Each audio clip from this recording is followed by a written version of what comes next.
আজ সিলেটে অনুষ্ঠিত হলো এক মানববন্ধন, যেখানে সিলেট কৃষি বিশ্ববিদ্যালয়ের অধ্যাপক ডক্টর সায়েম উদ্দিনকে হবিগঞ্জ কৃষি বিশ্ববিদ্যালয়ের নতুন উপাচার্য হিসেবে নিয়োগের বিরুদ্ধে তীব্র প্রতিবাদ জানানো হয়। ছাত্রছাত্রী, কর্মকর্তা, কর্মচারী এবং জনসাধারণের ব্যানারে আমাদের মাঝে উপস্থিত আছেন সিলেট কৃষি বিশ্ববিদ্যালয়। সিলেটের কেন্দ্রীয় শহীদ মিনারের সামনে এ মানববন্ধনের আয়োজন করে সিলেট কৃষি বিশ্ববিদ্যালয় ও শাহজালাল বিজ্ঞান ও প্রযুক্তি বিশ্ববিদ্যালয়ের বৈষম্য বিরোধী ছাত্র শিক্ষক ও শিক্ষার্থীরা।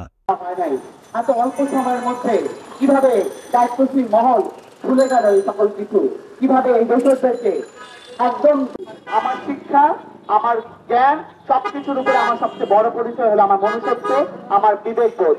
বক্তারা আরও বলেন, সায়েম উদ্দিনের নিয়োগ নিয়ে নানা অভিযোগ উঠেছে। তিনি দুর্নীতির সঙ্গে জড়িত এবং রাজনৈতিকভাবে বিতর্কিত। এই নিয়োগ শহীদদের রক্তের সঙ্গে বেইমানি করার শামিল। সেই স্বৈরাচারের প্রেতাত্মা এই সায়েম উদ্দিনকে আমরা কোনোভাবেই এই হবিগঞ্জের কৃষি বিশ্ববিদ্যালয়ে ভাইস চ্যান্সেলর হিসেবে দেখতে চাই না। আমি এই মুহূর্তে আমাদের বক্তারা অবিলম্বে এই নিয়োগের প্রজ্ঞাপন বাতিলের পাশাপাশি ষড়যন্ত্রকারীদের শনাক্ত করে দৃষ্টান্তমূলক শাস্তির দাবি জানান। রিসেন্টলি হবিগঞ্জ কৃষি বিশ্ববিদ্যালয়ে স্বৈরাচারের দোষর একজন শিক্ষককে আমাদের একজন শিক্ষক সেখানে নিয়োগ দেওয়া হয়েছে। আমি এর ব্যক্তিগতভাবে তীব্র নিন্দা এবং প্রতিবাদ জানাচ্ছি এবং অবিলম্বে এই নিয়োগকে বাতিল করার জন্য সংশ্লিষ্ট কর্তৃপক্ষকে অনুরোধ জানাচ্ছি।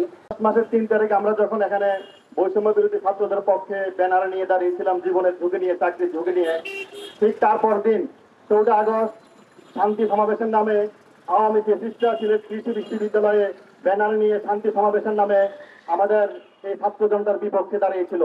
আর সেই ছাত্র জনতার বিপক্ষে দাঁড়িয়েছিলেন আজকের এই হবিগঞ্জ কৃষি বিশ্ববিদ্যালয়ের নবনিয়োগপ্রাপ্ত ভাইস চ্যান্সেলর ডক্টর সায়েম। আমরা এই নিয়োগের তীব্র প্রতিবাদ জানাচ্ছি। মানববন্ধনে অংশগ্রহণকারী শিক্ষার্থীরা বলেছেন, এটি শিক্ষা প্রতিষ্ঠানের মর্যাদাকে ক্ষুণ্ণ করে। এই ঘটনাটি বিশ্ববিদ্যালয়ের ছাত্রদের মধ্যে যে ক্ষোভ সৃষ্টি করেছে তা আগামী দিনে আরও জোরালো হবে বলে মনে হচ্ছে। আমরা তীব্র প্রতিবাদ জানাচ্ছি এবং এই প্রক্রিয়ার সাথে, এই নিয়োগ প্রক্রিয়ার সাথে যারা জড়িত ছিল তাদেরকে চিহ্নিত করার জন্য এই অন্তর্বর্তীকালীন সরকারের কাছে আহ্বান জানাচ্ছি। প্রফেসর ডক্টর সায়েম উদ্দিনকে হবিগঞ্জ কৃষি বিশ্ববিদ্যালয়ের ভাইস চ্যান্সেলর হিসেবে নিয়োগ প্রদান করা হয়েছে, কিন্তু আমরা খুব আশ্চর্য হয়েছি যে তিনি বিগত ফ্যাসিস্ট সরকারের একজন দোসর এবং ফ্যাসিস্ট সরকারকে সহযোগিতা করার জন্য বিগত 15-16 বছর তারা প্রচেষ্টা চালিয়েছেন এবং এই ফ্যাসিস্ট কার্যক্রমের সাথে তিনিও একজন অংশীদার ছিলেন। এমত অবস্থায় বৈষম্যবৃদ্ধি ছাত্রদের যে আন্দোলনে আজকে আমরা একটা নতুন বাংলাদেশ পেয়েছি, আমাদের যে প্রত্যয়, সেই প্রত্যয়ের কাছে কষাঘাত করা হয়েছে।